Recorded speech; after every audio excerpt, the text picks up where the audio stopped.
الحمد لله وكفى وسلام على عباده الذين اصطفى أما بعد فأعوذ بالله من الشيطان الرجيم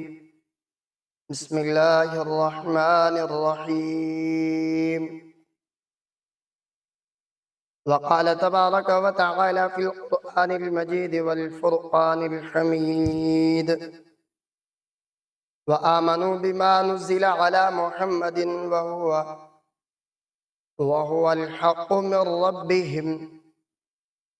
وقال النبي صلى الله عليه وسلم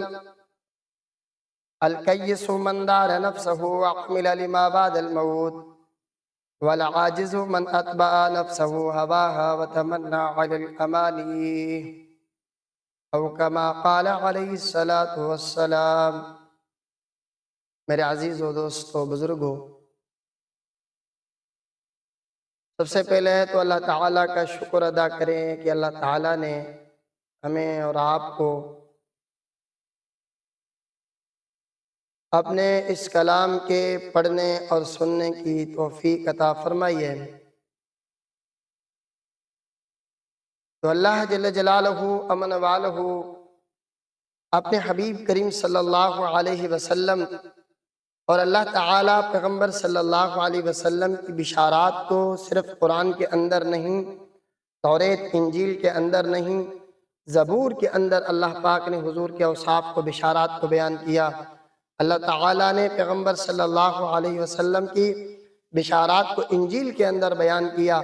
اللہ پاک نے حضور صلی اللہ علیہ وسلم کی آمد کو موسیٰ علیہ السلام کو خبر دی، حضرت داؤد علیہ السلام کو خبر دی، حضرت عیسیٰ علیہ السلام کو خبر، تمام انبیاء علیہ السلام کو اللہ تعالیٰ نے اس بات کا آگاہ کیا کہ آخر الزمان حضرت محمد مصطفیٰ صلی اللہ علیہ وسلم تشریف لائیں۔ اے انبیاء کی جماعتوں، تم ان کا اتباع بھی کرنا، صرف اتباع بھی نہ کرنا، ان کی نصرت بھی کرنا۔ صرف یہ قرآن کے الفاظ ہیں کہ تم ان پر ایمان لاؤ اور تم ان کی مدد اور نصرت کرو۔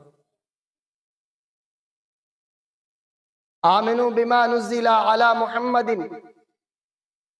سورۃ محمد کے اندر اللہ تبارک و تعالیٰ آمنوا بما نزل علی محمد،